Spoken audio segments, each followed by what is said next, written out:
Are you ready, kids? Aye, aye, Captain. I can't hear you. Aye, aye, Captain.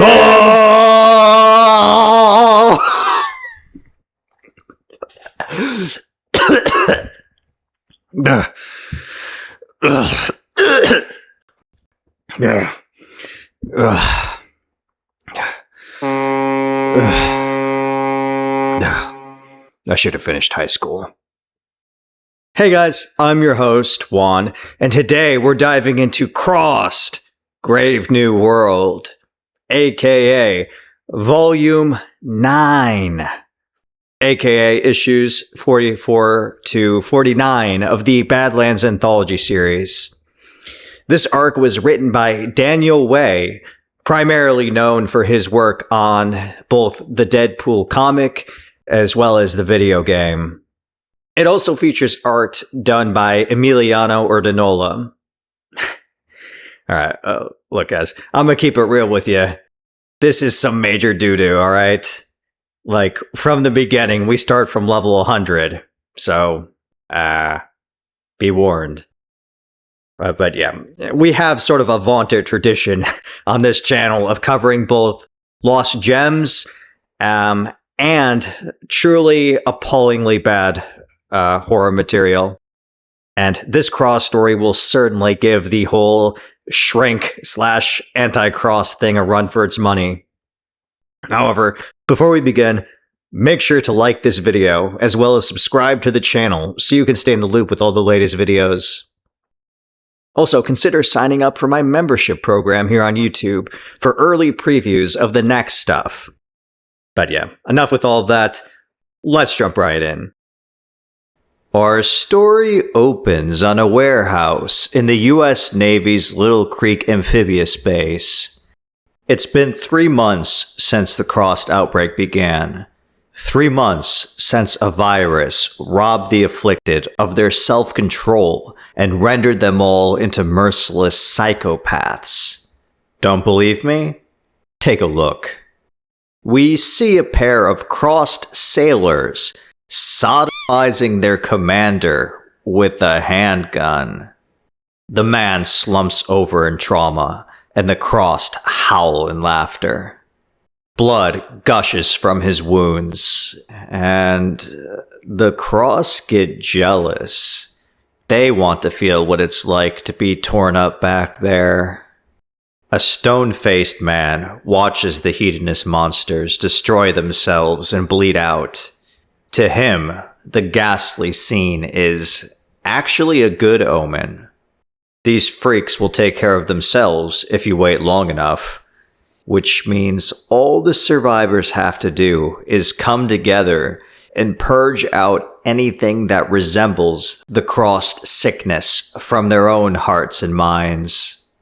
The soul must be pure, or else it won't be at all. We jump to 1 year later, off the coast of North Carolina. A fisherman named Frank throws up his hands, shouting at the men who just forced their way onto his boat. It's that same intense-looking man as before, now sporting facial hair and all decked out in navy camo. He goes by the name Captain Barnes, and he holds up the fisherman at gunpoint alongside another younger man. This fisherman is a rather vulgar old sea dog who barks out swear words every other second. Frankly, the man looks like he has crabs. And I ain't talking about from the sea. So yeah, he's told to shut the fuck up and answer their questions in clean, concise American English. They want to know if, number 1, if he's a good fisherman, and number 2, if he's got crew on board. Frank boasts that he's the best damn fisherman this side of Cape Hatteras, and anyone who says otherwise can kiss his ass. But when he's asked again about others on the ship, Frank gets uncharacteristically quiet, and he mutters something about a woman chained up in his bedroom. The two Navy men exchange glances, and the younger one climbs into the bunk. Frank starts spitting everywhere, crying that they're trying to take his woman from him. The captain explains that no, his colleague there, named Elon El Sayed, is a doctor who's merely going over there to check her out. But that immediately goes south. There is a cry of alarm from the bedroom, and they all rush over there. And what they discover... Well, what they discover... Jesus fucking Christ. God fucking damn it. It's a pregnant lady named Amanda, chained to the wall, covered in and surrounded by excrement. I'm not describing any more than that. Okay, so they start beating the shit out of the fisherman, but then the woman hysterically shrieks at them to stop. Apparently he chained her up so she wouldn't take her own life as well as the baby's. Right. So the captain informs Frank and Amanda that they're coming with them. We jump over to the Navy guy's boat in question. It's a patrol vessel, full of inhabitants, restlessly waiting for their men to return. An older couple, named Jerry and Susan, are currently arguing about the mental condition of their captain. Susan thinks her husband is a pushover who tied her fate, as well as their sons, to a man whose judgment is clearly impaired. But before Jerry can respond, two other men waltz over, loudly asking what they're talking about. The guy on the left with the Dwayne "The Rock" Johnson tattoos is Chemo, and the pompous little shit on the right is Peter. Anyway, they press Susan that surely she wasn't trying to incite a mutiny, right? The woman panics, but she gets bailed out when another lady in camo hollers across the deck that the captain is back. Which segues into a more formal introduction of the crew to Frank and Amanda, meaning we get more background information on the cast. In short, before the apocalypse, Jerry worked for Lockheed Martin. Kino is from Hawaii, and he was in the Navy.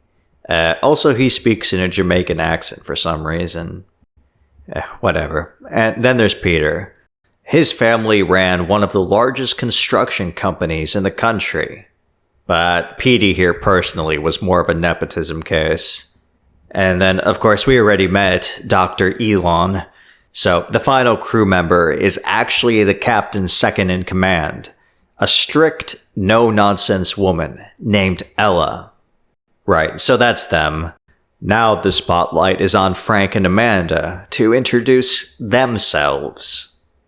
Amanda cheerfully smiles and announces that she's Frank's daughter. Everyone immediately susses out the implication, and they look at the fisherman in visceral disgust, and he tells them all to go fuck themselves. Ella and Chemo lunge at him, but the captain stops them. He whispers something to Ella and leaves to go pilot the ship. The woman raises her voice and sharply orders Amanda to report to medical at once. And as for Frank, well, there will be no more profanity of any kind on this vessel. Ella yells, asking if the orders are clear, and the rest of the crew immediately straightens up and screams out, "Aye, aye, ma'am." Frank's like, "What the fuck?" And he immediately gets put into a standing arm lock by Chemo. Ella warns the fisherman that this is his final warning. The next time he steps out of line, she'll kick his teeth in.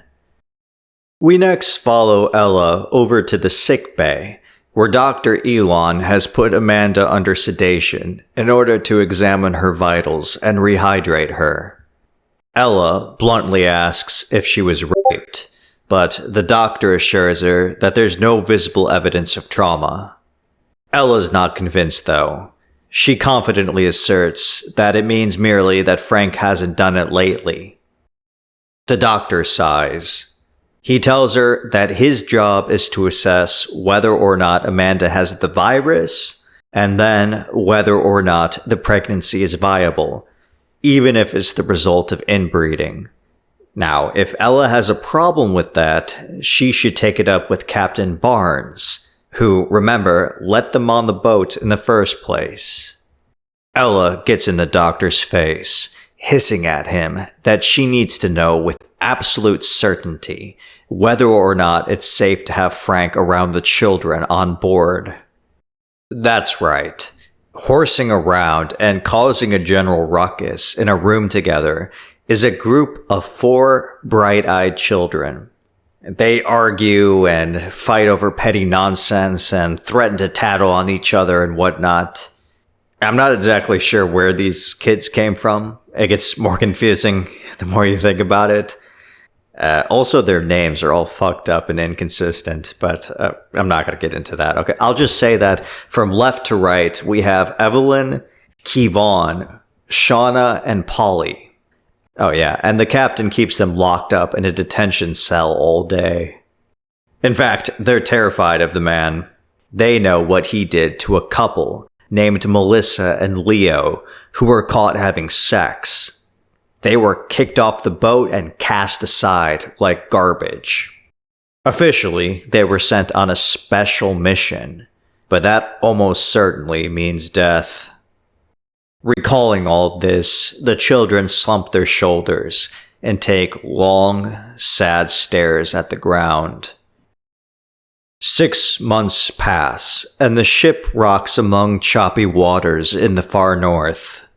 The deck is covered in ice, and Amanda about slides off. Peter catches her, though. Or at least I think that's Peter. He has the wrong hair color, but it only makes sense if it's him.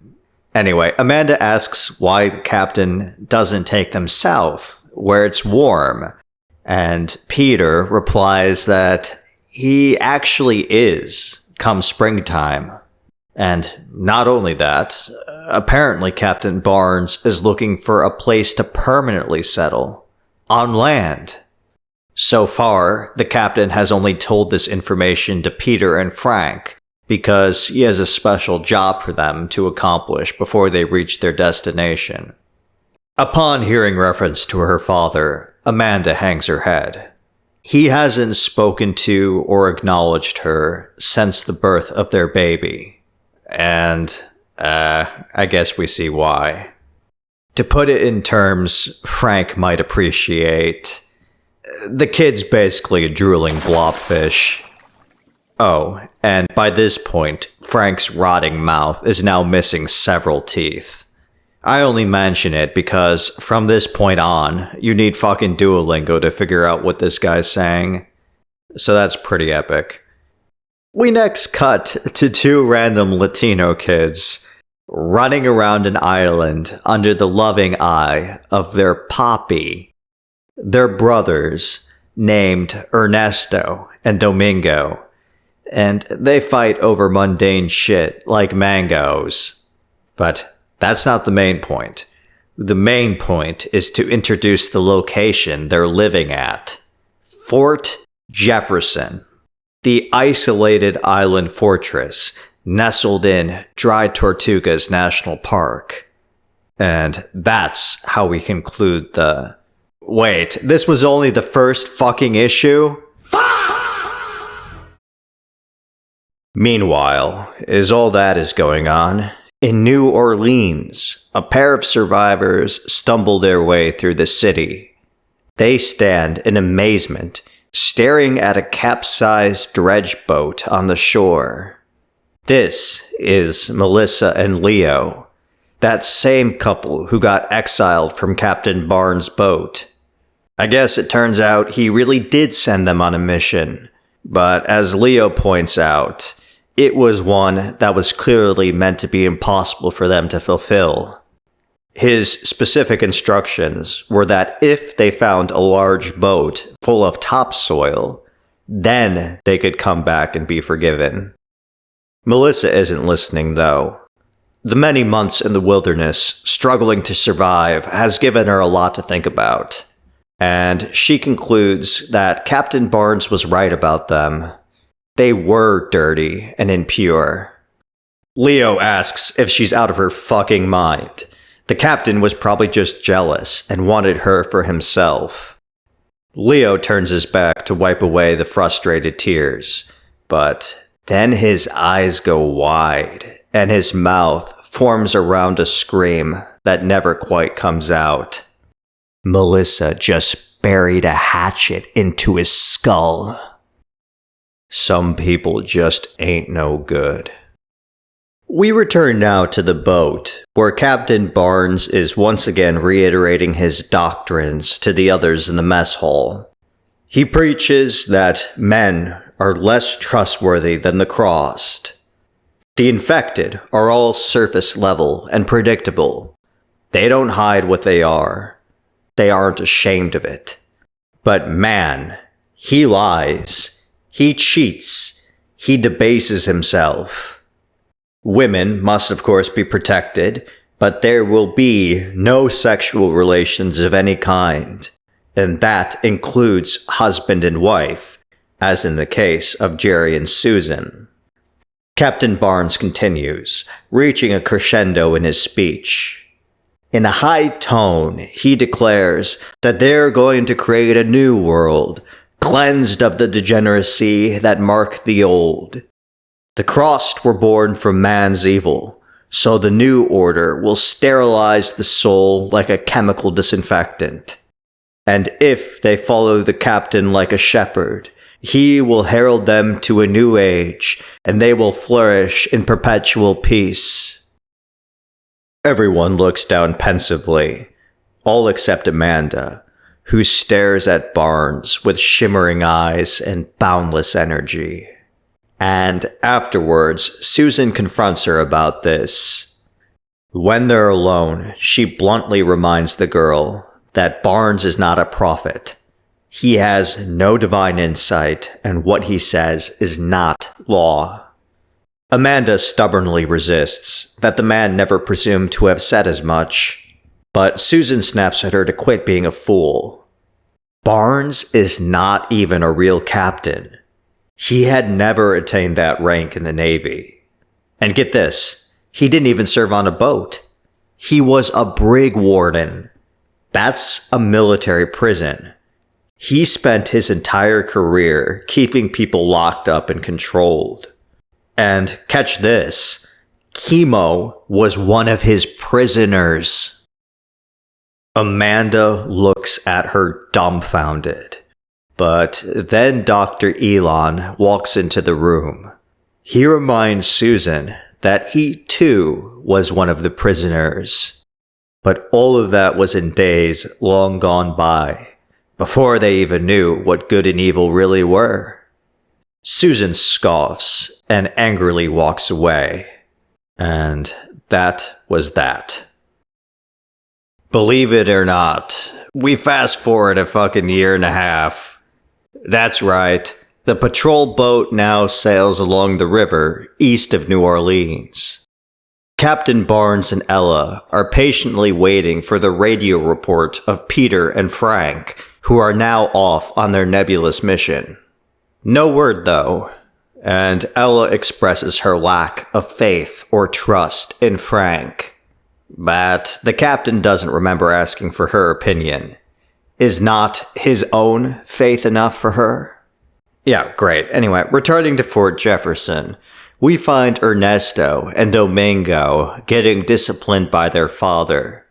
The boys were cooking some food, but as their dad chides them, it's not a windy night, meaning any lurking monster could theoretically see the smoke and find them. He tells his kids to get on their knees and pray. He's a very religious man, you see. No other punishment is necessary but the judgment of the Lord in his book. And look, they're still standing. They haven't been smote. God is good and all is well. It's uncertain if he protected anyone else and allowed them to survive the apocalypse like they did. But really, Do they need anyone else when they have each other? Meanwhile, in New Orleans, Frank and Peter are currently hanging out, drinking in an abandoned bar. A dead crossed woman lies across a table, and it frustrates Peter. It reminds him how badly he wants to get laid. Not that Frank would know anything about that. I mean, look at this fucking guy. He looks like he would eat a McDouble out of a porta potty. Ain't no woman on earth ever touching his pitiful ass. At least not consensually. In a sudden movement, Frank strikes Peter hard across the face. The kid spits out blood and calls Frank a dumb motherfucker, but the fisherman corrects him. Actually, he's a daughter fucker. Yeah, we're doing high comedy here, folks. We got fucking Private Joker on deck. Anyway, Peter points his gun at him, and Frank dares him to pull the trigger. Of course, if he does, the cross tramping around the city will hear them and come a-runnin'. But hey, what the hell, right? So, needless to say, Peter swallows his pride, and the standoff ends there. In fact, so does this entire sequence. And no, literally none of this holds any significance to anything that occurs later on, by the way. I really think it was all just to make that one joke. As it were, back on the ship, Captain Barnes lays out his maps in front of the others. It's about time to bring everyone up to speed. He surprises them by revealing that Melissa is still alive, and she managed to make contact with him about 4 months ago via radio. She spoke of the dredge boat she found and its tipped-over condition, and that's why the captain called them all in here. They're gonna need to conduct an operation through the city in order to prop it up and pull it free. Susan slams her hands on the table. She accuses the captain of being out of his mind and trying to get them all killed. The captain looks at her coldly and forcefully states that this isn't some spur-of-the-moment decision. It's all been meticulously planned. Peter will use his demolition knowledge to set off a series of distractions, while simultaneously, Frank will link up with Melissa, board the dredge, and sail it out once it's free. But Susan still doesn't quite get it. Why the fuck do they need a boat full of dirt? And this is where Chemo steps in. He has identified several candidates for permanent settlement among the many islands off the Florida Peninsula. And, well, you can't exactly grow crops on sand, which is why they need the topsoil to put over it. So, like it or not, this is what's happening. With that, we get a fun little preview of what awaits them in the city. Crossed doing as crossed do. Murder, torture, terror. Never quick and easy. Always theatrical. Case in point, this gem of a scene here. Guess it's Mardi Gras in the summer, 'cause a sweaty crowd of crossed are cheering to see some titty. And from a balcony, a party crossed shows off their breasts, sliced off and collected in bags. Alright, that's a little funny. Daniel Way, I'll give you that one. Anyway, it's nighttime now, and the plan is put into action. On the captain's signal, Peter detonates the first of his explosions to draw the infected away from the river, where the rest of the crew will be operating. Of course, it's going to be a continuous task to keep the crossed occupied, but it's very imperative that they are. Dr. Elon will be guarding the children on land, waiting to be picked up, hopefully far enough away from everything that's going on, just in case something should go wrong. But it's a go. However, as the patrol boat cruises under the City Connection Bridge, watching from the trusses is a bucket-headed crossed with his willy out. I think I saw this guy in San Francisco once. Anyway, Buckethead rushes over to his friends on the docks, and he excitedly shares the good news. They all gibber like monkeys, but then a more commanding voice cuts through the air. Seated on a crate with her back turned is a burly crossed woman who sharply asks for confirmation. And her name is Captain Cuntbeard. So that's something. But on a more serious note, what happened when Frank met up with Melissa is much more severe. The girl is curled up in a ball, crying. There's blood on her face and clothes, which were all ripped off. Frank smirks watching her, and he breaks out laughing when she tearfully threatens that Captain Barnes will kill him for what he's done. However, she couldn't be more mistaken. The captain explicitly told Frank that he could have Melissa as a reward for getting the dredge up and running. It was conditional, though, on the fact that he would have to kill her afterward, so no one else found out. The fisherman forcefully grabs Melissa's head and pulls her toward him. Frank tells her that he doesn't want to kill her, but if he's going to let her live, she's going to be his toy, and she's not going to breathe a fucking word to anyone else. Shortly thereafter, Captain Barnes sails the patrol boat up to the dredge. Clearly, it's not in as bad a shape as they had thought, and likely doesn't need to be towed at all. The captain climbs on board and slowly looks Frank and Melissa up and down. The girl refuses to meet his gaze, and Frank crosses his arms and smiles.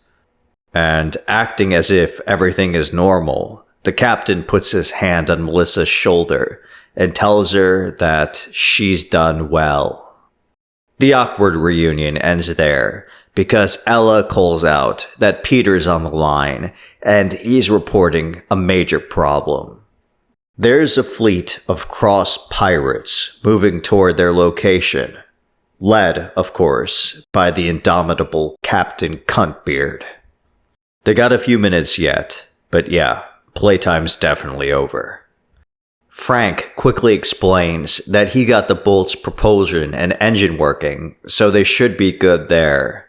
And he's been a mariner for damn near 2.5 decades, so he'll weather any fucking storm you send at him. Barnes tells him to watch his language, but that is what he wanted to hear.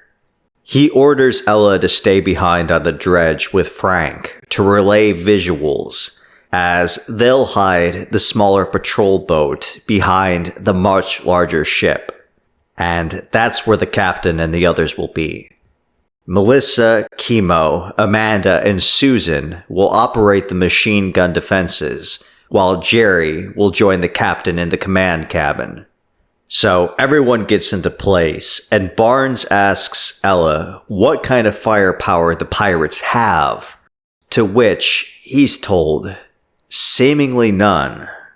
They're just carrying swords, and most peculiarly, they've stopped moving entirely.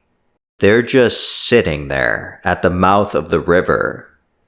Susan praises God Almighty, because in that case, they should be easy to wipe out in a drive-by with their guns. But alas, with Crossed, things are never that simple. As the two boats get closer, Ella watches in stunned disbelief as Cuntbeard gives some sort of signal, and hundreds of the Cross plunge into the water en masse. She screams all this over the airwaves, and Captain Barnes' eyes go wide.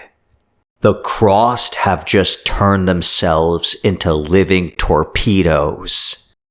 The captain yells at the top of his lungs to open fire and launch full speed ahead. But, of course, underwater targets are harder to see and harder to hit, and once they get close enough, impossible to at all. And so, with wave after fast approaching wave, the Crossed managed to push through by sheer number alone. What's more, while the crew is distracted, Captain Cuntbeard flanks her raft parallel to the patrol boat, and what she does next is downright fucking dirty. She pulls out a hose and unleashes full-force water at the exposed Susan and Chemo on deck. Of course, the water is diluted with Crossed blood. Cuntbeard laughs her head off and aims it at the navigator cabin next. Captain Barnes drops the steering wheel and dives for cover, and the ship rears out of control. And the dredge can't see shit, and so in the chaos, it inadvertently rams into the patrol boat, and the thing goes ass over tits like the Titanic. A complete, unmitigated disaster, and Dr. Elon watches it all from a distance. Without saying a word, he carefully counts out 5 bullets, solemnly watching the children with a grim look.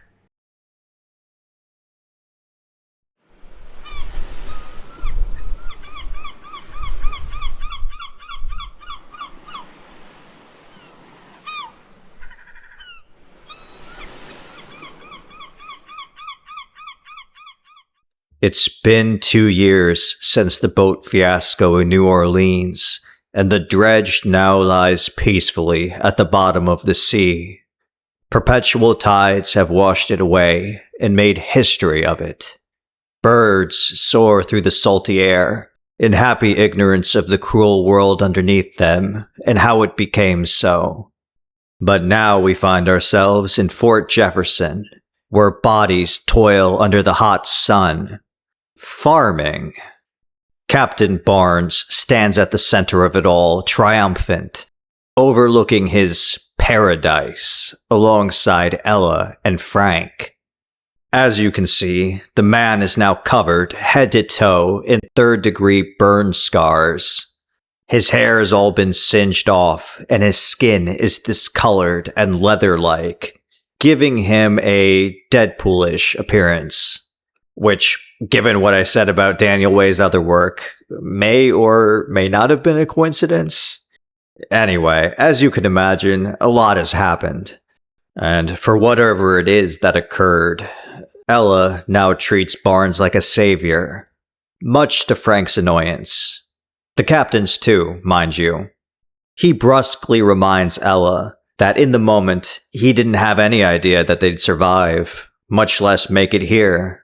And in any case, she's way out of line for presuming that she had the authority to confer credit or glory upon him, for assuming her opinions mattered to anyone at all. We flash back to 2 years ago. The ship is fucking sinking, and the captain is dazed and confused. He snapped out of it, though, when Melissa kicks down the cabin door, shouting that they need to go right fucking now. There's an inflatable rubber raft they can use to evacuate, but they need to move quick. Barnes yells at Jerry to quit standing there, but the man is wistfully looking out the window, watching Susan get piped down by Chemo. They're both crossed, and Jerry can't bear the sight. He's not going to leave his wife behind like this. So he asks Barnes if he has a gun so he can shoot her. But the captain already ditched his doddering ass.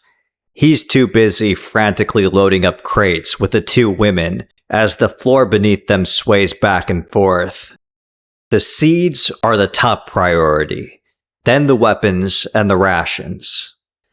Amanda still has this deer-in-headlights look, which the captain breaks by telling the girl that she's stronger than she knows, and he believes in her.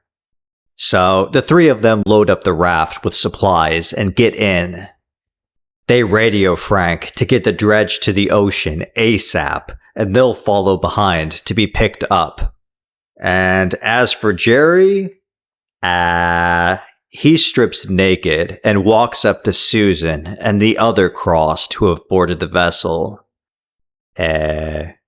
Look, bruh, I appreciate the enthusiasm, but no one asked you to take off your clothes.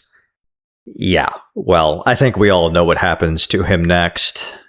But as that's going on, the raft is about to make its getaway, when out of the murky depths, Captain Cuntbeard snatches Barnes like a shark. The two captains battle in a desperate hand-to-hand struggle underwater. And by the slightest margin, Barnes manages to get the upper hand, punting Cuntbeard a few times in the face with his boot and floating back toward the surface. But to Amanda and Melissa's horror, he doesn't swim back to the raft. No, he climbs back onto the patrol boat, which is now half engulfed in flames. The Crossed on board start scrambling across the ship to get to him, but Barnes doesn't react. He squeezes the mess hall doorknob, which is so hot the metal is glowing red, and the flesh on his hands is cooked instantly on the spot. Everyone, the girls, the Crossed, Ella with binoculars, they all stare at the man, partly captivated by such a singular act, and partly in uncertainty. 'Cause no one knows what he's going to do next. Maybe not even him. But that's where the flashback ends. Back at Fort Jefferson, in the present, Kevon, Polly, and Shauna are spending the day doing their required chores and labor. By this point, they're teenagers, and a lot more independent than they used to be. Shauna, in particular, is sick and tired of being an obedient servant who's expected only to keep quiet and follow orders. Polly begs for her to keep her voice down, and Kevon professes not to feel the same way. Ernesto is there too, and upon hearing the lot of them, he starts muttering to himself in Spanish. Kevon slams what he's holding down and gets in his face. It's against the law to not speak English. He grabs Ernesto by the collar, demanding to know what he was saying. The kid narrows his eyes and responds that he said they were cowards. All of them, except for Shauna. His family was once happy here, but then Barnes came, and now the island is nothing but a miserable prison. Kevon throws Ernesto to the ground, and with tears in his eyes, the lad recounts how happy his father was when their boat arrived. He thought it was an act of God, and now look where that got him. There is a sudden cough from behind the kids, and they turn around to see Melissa leaning against the wall. She coldly informs Ernesto that the prisoner will have his chance to speak before sentencing. That's right. The father is locked up in a cell, praying and awaiting punishment. The withered Captain Barnes watches him from the outside. He offers the man one last chance to confess. Where is Domingo? The boy ran away and is hiding. And they don't keep secrets on this island. That is against the law. And the law is there to protect life. So anything which strays outside of it will naturally lead toward death. The father quietly asks if that is to mean that Domingo will meet such a conclusion if he's found. The captain stares at him piercingly, responding that the boy chose his own fate. But what's more, is the father really going to throw away his own life for this? What about Ernesto? The man defiantly rises. Once upon a time, he had fled the oppressive regime in Cuba. They, too, thought they had the right and the capability to tame reality through law. And they tried also to use his family back home as bait. But the truth was that his family was happy to fall if it meant one among them should be free. And now, so is he. Captain Barnes smiles. He'll take that as a bare confession that he knew Domingo was planning to escape Fort Jefferson. When night falls, everyone gathers for a mandatory meeting at the center of the base. The captain stands on a platform over them, ranting in venomous fervor. He calls them all spoiled bovines who should be utterly ashamed of themselves. After everything he's done for them, this is how they repay him. They bite the hand that feeds. Barnes screams at them to look upon his face. See how much he sacrificed for them. It was him who on the patrol boat led the cross into the burning mess hall. Every inch of him was licked by flames, and pain was all he knew. But he kept going. He made it to the other side, and there he stood, hands outstretched, facing the judgment of God. He was a living flame, but in that moment he perished not. He doubted not. And under the immensities of cloudy heaven, the Promethean liquor burned not just his skin, but all sin clean from his body. That night, he became the idol of purity itself, and all he's done ever since is try to grant these ungrateful louts a sliver of such enlightenment. But they've rejected the captain's overtures, and now look what he's been forced to do. On the platform stands the runaway Domingo, caught with his neck in a tight noose. At any turn, the inhabitants could have stopped all this, but no one said a word, and now they must gaze upon his ignominious end. The boy's unfortunate father has a clear view of all this from his cell window, and he screams his head off as Melissa cuts down the support rope with a smirk. And so Domingo slowly strangles away into the void, all in front of a wide, helpless audience, who sadly learned from all this that further submission is the only cure.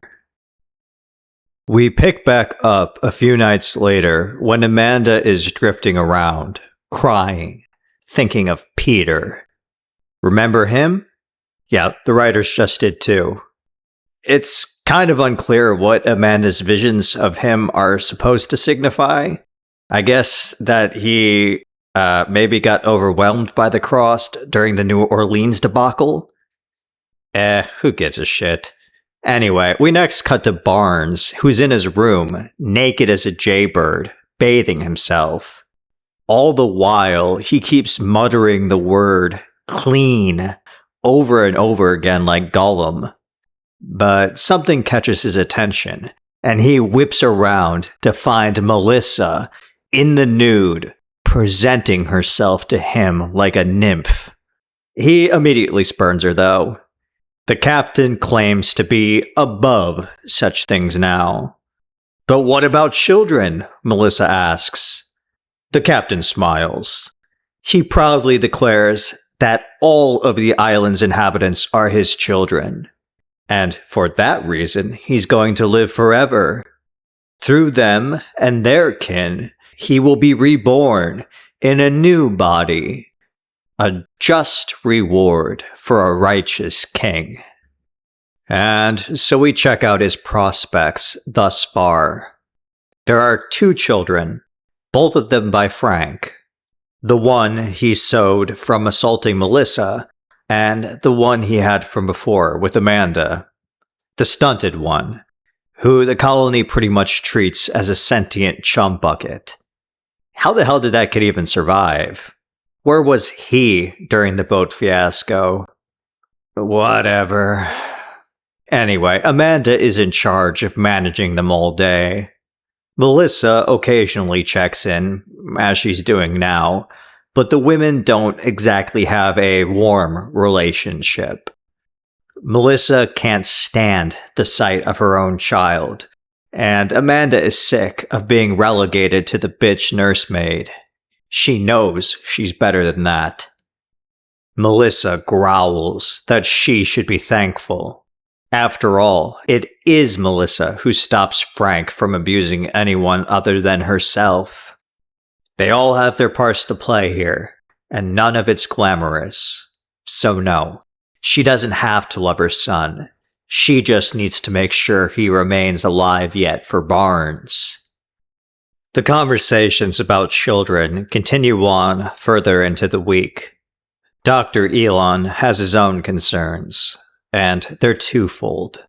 Firstly, he studied the dire historical effects of genetic homogenization within parts of the Arab world. And on the island, they clearly have way less people than that. Basically, it comes down to this. They need genetic diversity and careful planning here, or there are going to be some major fucking problems. And further, well, like I said, both of the kids right now are Franks, and one of them is obviously severely disabled.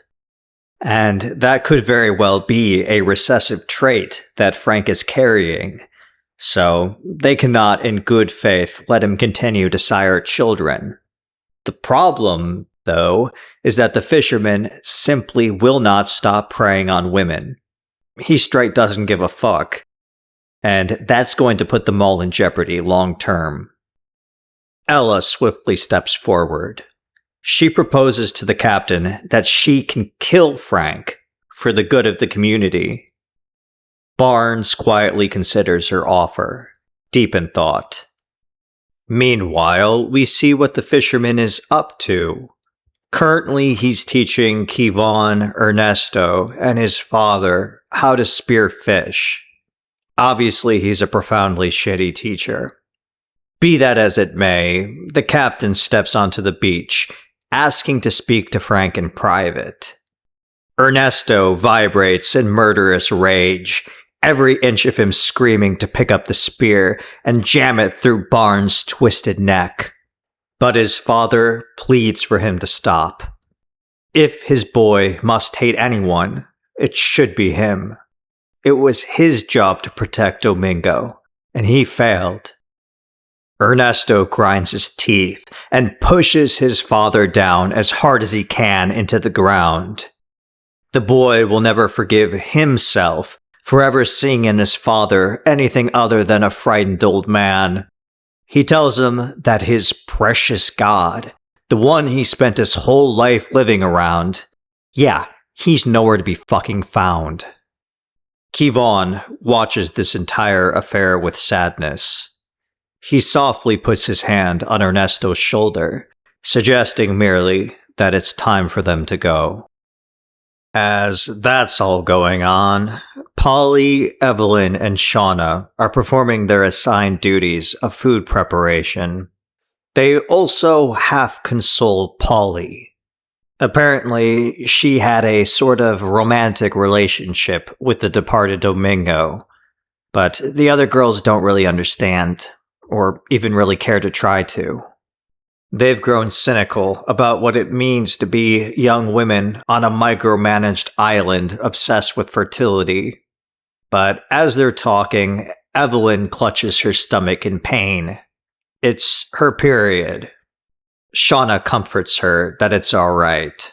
Hers just started yesterday as well. There is a conspicuous beat of silence, because Polly doesn't say anything. And Shauna is first to realize the implication. The girl missed her period. And with nowhere else to turn, she confides Polly's secret to Melissa. She's obviously well aware that Melissa is a hard-ass Barnes disciple. But remember, he once cast her out after she herself had unsanctioned sexual relations. So maybe she'll understand and help them out. Plus, didn't the captain want there to be babies now, right? Either way, Melissa's support could go a long way toward protecting a confused young girl. Melissa looks at Shauna with a poker face, but ultimately she relents. She tells Shauna that she made the right decision to come to her first. She'll make sure everything goes exactly the way it's supposed to. Shauna is so relieved to hear all this that she fails to notice the sinister expression growing on Melissa's face. So, Melissa summons Polly for a little chit-chat. She tells the girl that her first pregnancy was actually with Leo, but it was a miscarriage, which could theoretically be induced in Polly as well, if necessary. But it won't be an easy task. Melissa tells her that the baby was impure, and that she had to be cleansed in the face of nature to be rid of it, which may now prove to be the prudent path for Polly. And Melissa graciously offers to guide her through it. So the pair goes out to sea. It's a dark, stormy night, and the wind howls and lightning strikes. Under Melissa's instructions, Polly slowly wades further and further into the ocean. She closes her eyes in complete surrender to the tempest. But that's not what she ever had to worry about. When she least expects it, her hair is seized and her head is plunged underwater. Melissa holds her down with such savage force that blood vessels pop in her own eyes. Polly desperately flails, but it's of no use. After a few grueling minutes, Melissa lets go, and the girl's body limply rises to the surface. Melissa screams at the body. Her child is going to be the new prophet, not Polly's. She's the one who suffered trial after vicious trial and survived. She will get what she's earned. Or else, what was it all for? Melissa trudges back to shore without even a second look. Perhaps if she had, she would have noticed the ship in the far distance racing toward the island. It's Captain Cuntbeard and the crossed fucking pirates, licking their lips in anticipation of all the fresh meat they're about to enjoy. The poor islanders are none the wiser, though. Amanda yet peacefully dreams of Peter. Well, it becomes more of a nightmare when he morphs into a strange Barnes-Frank hybrid. Don't worry about it, though. It's obviously just there to pad out the page count. In any case, Amanda is jolted awake when she hears a strange, stifled giggle in the dark of her room. She grabs a flashlight and shines it at her son, who's now crossed alongside the infected Peter. Look, I'm not trying to be a dick, but that kid probably just got a little bit smarter. Also, why are Peter's pants down? Yeah, moving along. It looks like Ella's confrontation with Frank has gone horribly awry. He got the jump on her, and now he holds her at gunpoint. And how is this possible? Well, the fisherman was tipped off. Ella insists it was all the doctor's idea in the first place, so Frank angrily confronts him. But the doc protests that he only wanted to castrate Frank, not kill him. But to the fisherman, losing his fish stick is as good as death, so he wants to bash the doctor's face in regardless. However, while he's distracted, Ella pulls a jackknife out from her boot and lunges at Frank, screaming. The two collide, and the knife drives through Frank's forearm, while simultaneously he gets off a critical shot into Ella's abdomen.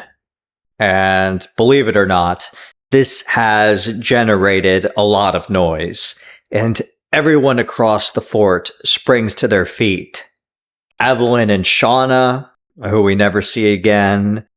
Melissa, who jams a magazine into her rifle. And Kevon, who is standing there naked on the beach. He runs to go tell Ernesto, who is lounging on a blanket nearby, also naked. And Ernesto's father is watching the two from the bushes, sobbing hysterically. Bro, what the fuck? I guess that trauma evolves into animalistic rage, cause Pops charges at the boys with a sharpened spear. He jams it into his son's chest, and the lad falls over in shock. Kevon sprints at the madman, but the father kicks a clump of sand into his eyes, blinding him. He tightly grabs Kevon's neck, screaming that he's a defiler demon. And well, he snaps that kid's neck like Zod. Ernesto, meanwhile, lies helplessly in the sand, gurgling. His father tells him to save his final breaths, to confess his sins. But he doesn't. He merely tells his father that he's going to go to hell for what he's done. Which may well be true. A gang of Crossed close in around the father. A true hell on earth indeed. Meanwhile, Frank is about to shoot Dr. Elon, and the two are dancing around. But then Captain Barnes enters the room, and the standoff ends. He commands Frank to stand down. They still have need for the good doctor. Ella, though? Well, she just died from blood loss and organ damage. It was, of course, Barnes who leaked everything to Frank. Ella had simply become too inconvenient to the captain. Distasteful, even. Her desperate need for his approval and her own bloodlust signed away her fate. Too much like the Crossed. She didn't belong in paradise. Dr. Elon trembles with fury. It's finally hit him. The truth he always should have seen from the start. It's Barnes. It's always been Barnes. His fanatical obsession with regulating human desire and nature. He's the one who's like the Crossed. It's just an extremism pointed at a different direction. This ain't no Eden. This is a sick fucking perversion. Captain Barnes listens to all this with contempt. He simply replies that he should have left the doctor in his pathetic cell, praying to a god that won't save him. He signals to Frank to shoot the doctor, but right then, from outside the window, Melissa yells from the courtyard for everyone to hit the deck. She, with her son swaddled up to her, opens fire on all the Crossed who are scaling the fortress walls. Several rounds strike the three men, largely because the woman is just blindly shooting through every square inch of the air. Frank thinks she's trying to kill him, and he pops his head up and down in a frothing rage, trying to get a good shot at her. And having struck down her targets, Melissa ceases fire and stands with a victorious look. But then she gazes down at her son, who's dead. Yeah, her Messiah boy was slain, either by the shaking or the recoil. I mean, he probably also went fucking deaf first, so nice job. Anyway, Melissa freezes in place and tears up, and Frank's about to get his shot off, but right as he's about to pull the trigger, the back of his head fucking explodes. Likewise, at the same time, Melissa is also struck by the Crossed Amanda, who bashes her skull with a rock. Doesn't kill her, though. She won't get off that easy. But yeah, it was the doctor who took out the fisherman. and now he has the monstrous captain at gunpoint. The man tries his best to drag himself away, but with his injuries, he's not going anywhere fast. Dr. Elon admits that he was right. He should have been left in that cell. It is better to die for the good dream of an absent God than it is to live falsely under the regime of a pretender who hates life and hates beauty. Captain Barnes wanted a paradise? Look outside. This is the natural end of his anti-human philosophy. This is exactly what he wanted. But now it's time for Elon to find his own paradise. It's not going to be in this world, but maybe it will be in the next. And with that, the doctor calmly raises the gun to his temple, and he squeezes the trigger, leaving Barnes all alone to enjoy the fruits of his own creation. And thus so concludes the demented story of the Grave New World. Kowalski, analysis. So, that was a fucking that was Crossed Grave New World. What did you guys think of it? Share your reactions in the comment section down below. Which character do you stan? Right, so as to my analysis, I was pretty baffled, to be completely honest with you. At first, I thought this was like an anti-cult book, with stuff like the Cuban Father supposedly supposed to be like a sort of like juxtaposition of like a true religion counterpoint. But then that guy goes fucking insane at the end. Also, hilarious that they crammed that shit in at the last couple pages of the last issue. That's truly incredible. Anyway, I suppose it could still be like cult corruption, which subverted even the Father. You know, the Barnes infection and all that. But then I realized anyway, the title is Grave New World, which is a play on Brave New World. You know, the book by Aldous Huxley, which I haven't read. So unfortunately, I can't do like a comparative commentary in that regard. But I scoped out the Wikipedia page. And it kind of makes sense. It clicks. Meaning that Daniel Way was inspired by what I gathered to be an anti-utopian, anti-totalitarian text, which are ideas I understand well enough beyond a single novel's instantiation of them. And anyway, none of that was even relevant to what I was going to focus on in this analysis, but I'm always curious what authors were trying to do. But, at the end of the day, do the best of intentions, guarantee the best of executions. Fuck no. So, now we're going to do a little bit of an autopsy on what went wrong in Grave New World. Why did it fail? I do feel a little bit bad, because it looks like Daniel Way gets dabbed on a lot online, and I don't mean to pile on. Guys, alright, look, none of this is personal, okay? Our central criticisms are never orbiting around the authors as individuals, okay, guys? Okay, but rather instead, our criticisms are in view of the work they produced. Anyway, so yeah, this story was very, very sloppy.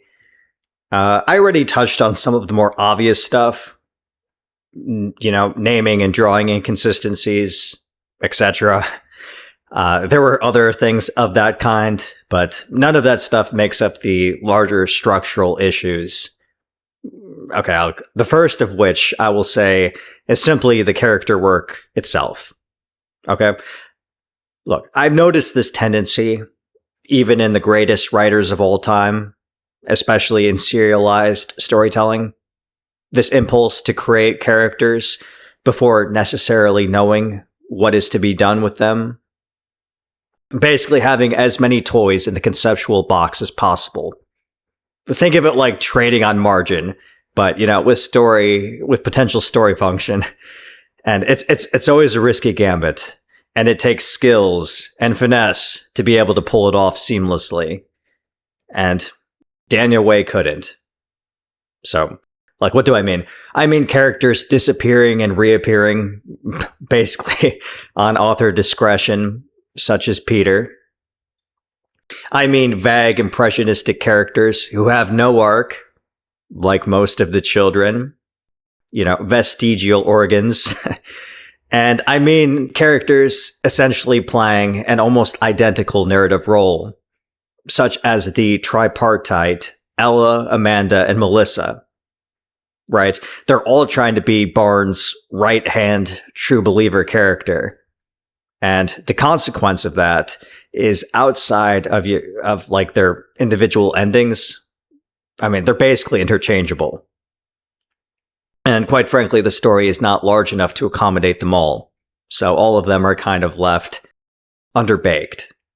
So that's all one aspect of the structural flaws. Another sloppy technique would be the frequent time jumps, which, okay, don't get me twisted, okay? I'm not trying to suggest that time jumps in stories are always lazy. No, not at all, okay? However, they certainly can be if the author is using them to fast forward as a crutch, to a new status quo in setting or character development without actually having to do the work to show or explain that development, which I think was the case here. Okay. And the third and final structural problem I'll mention is that I think it was a bit weak in its messaging, such that it was. And okay, it's kind of going to be the hardest for me to communicate because my videos are basically adaptations of the source material, of course. So obviously I kind of gave the whole thing my own thematic interpretive shape, which, by the way, is always inevitable. Maybe not to the degree I sometimes do it, but it is, okay? Whatever. Okay, just read the thing for yourself when you get the chance, okay? All right. It wasn't all bad. I mean, Barnes was an interesting character, a recognizable type, the anti-human practitioner, as I call them, which I'm definitely not fucking getting into. But in terms of the story's own grounds, I did think that the comparison to the Crossed, Barnes to the Crossed, because of their, consonant extremism, I thought that was kind of a weak comparison. Kind of a big stretch, kind of forced.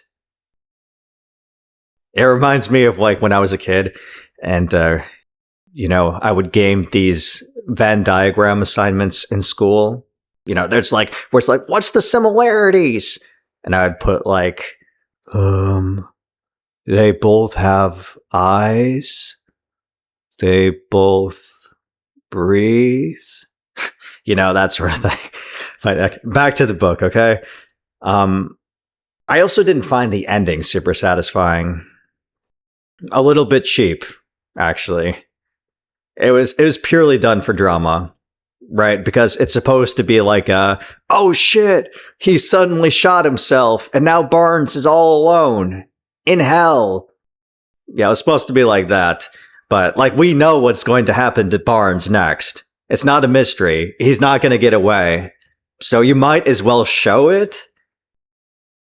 And not doing it is just another tactic, bro, okay? Because you can trick some people into thinking that you're restrained or more epic than you actually are if you abruptly end things one beat before they're supposed to. All right. I know I'm kind of being a negative Nelly. I mean, overall, it was a really fun time, at least for me. Okay, I genuinely enjoyed being here and doing this. And I hope you did too. But I suppose that about does it for today's video. There will be another cross video coming, but it's going to be kind of longer. So I might do an out of left field mini video in between. I don't know how the reception to that would be. But yeah, I mean, hopefully I'll see you there. But until next time, I'll thank you for watching, and I hope you have a good one.